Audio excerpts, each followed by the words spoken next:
It's a busy day today. Don't believe me? Check out my block. Oh, take a look at all this hustle and bustle. These people could use some compassion. Compassion is caring enough to do something about someone else's need. But who has time for compassion when you're so busy all the time? I mean, it's the same every day. Get up, get dressed, Pop-Tart for breakfast, school, lunch, more school. Then there's homework, video games, a few selfies, dinner, music practice, and bed. And then the alarm goes off and you start all over again. It's not just you that's busy. People are busy everywhere you look. Moms and dads, shh, business people. Buy all the things. Servers, you have the iced tea with no lemon. You have the lemonade with no ice. You have a cup of ice with no tea and a slice of lemon, right? It can seem like there's not enough time to show compassion. But as you'll see with Jesus in today's story, sometimes you have to make time. Pop-Tart me. Yeah. See it of you.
That's what we'll do.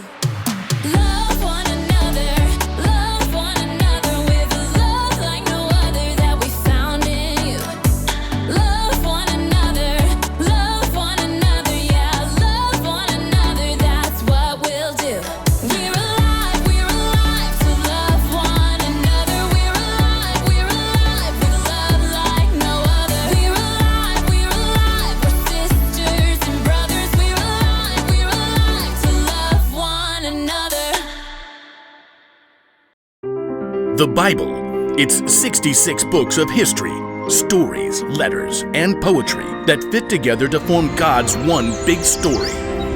The epic adventure of how He created us and loves us so much that He made a way to rescue us.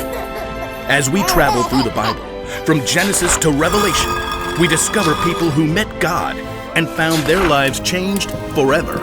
Now, for an amazing story, inspired by the book of Mark, chapter 10, verses 46 through 52. Jesus spent time with people of every kind from every background. He answered trick challenges from important religious leaders and sincere questions from rich men. Sell everything you have. Give the money to those who are poor, then come follow me. Jesus didn't hesitate to welcome kids. Let the little children come to me. He was endlessly patient with his own friends when they argued about who should be first. The Son of Man did not come to be served. Instead, He came to serve others.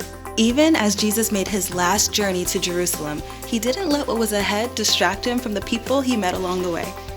Hey Jesus, this crowd we picked up in Jericho is really slowing us down. Want to pick up the pace? But Jesus didn't try to shake off the crowds that followed him. It's Jesus. Hey, Jesus. A short way ahead, a man named Bartimaeus sat by the road on a torn and dusty mat. He stretched out his arms desperately, hoping someone would drop a few coins in his empty hand.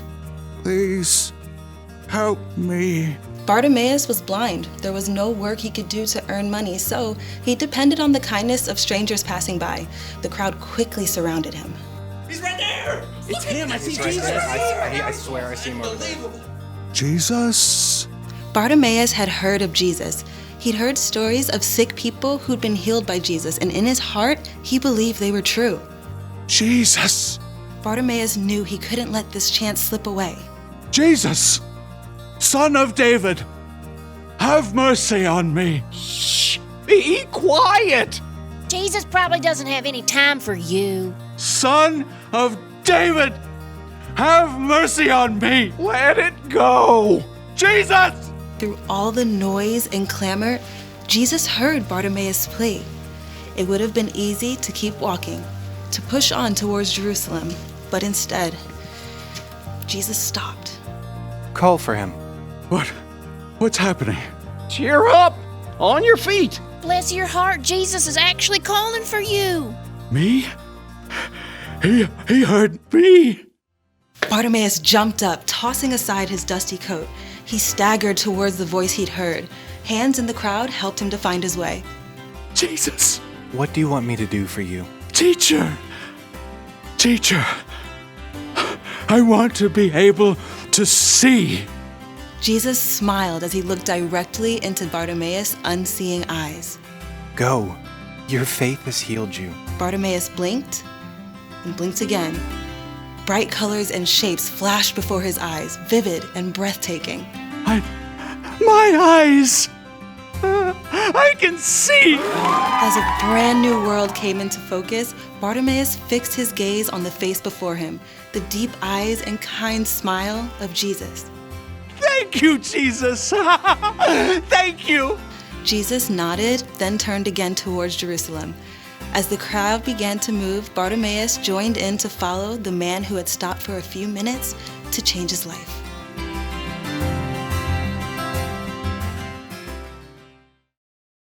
Jesus was very busy. He was busy teaching people and performing miracles. Crowds of people followed him wherever he went. So when a blind man named Bartimaeus cried out to Jesus, people told him to stop. Jesus doesn't have time to help. Somehow, through the noise of the crowd, Jesus heard Bartimaeus and made time to heal him. That means, if we're followers of Jesus, sometimes we need to make time to help others. After all, there are a lot of people on our block who need help. There are people who need understanding. There are people who need space. But how can we help others when we're so busy all the time? Well, sometimes it means giving up what you want to do so you can do what someone else needs. There are only so many hours in the day. We should use at least some of that time showing compassion to the people around us who need it. That's the one thing to remember today. Make time to help others. You may not be able to help everyone, but if one person makes time to help another person, then pretty soon there's a chain reaction of compassion. And Pop-Tarts always help. You get a Pop-Tart, and you get a Pop-Tart, and you get a Pop-Tart,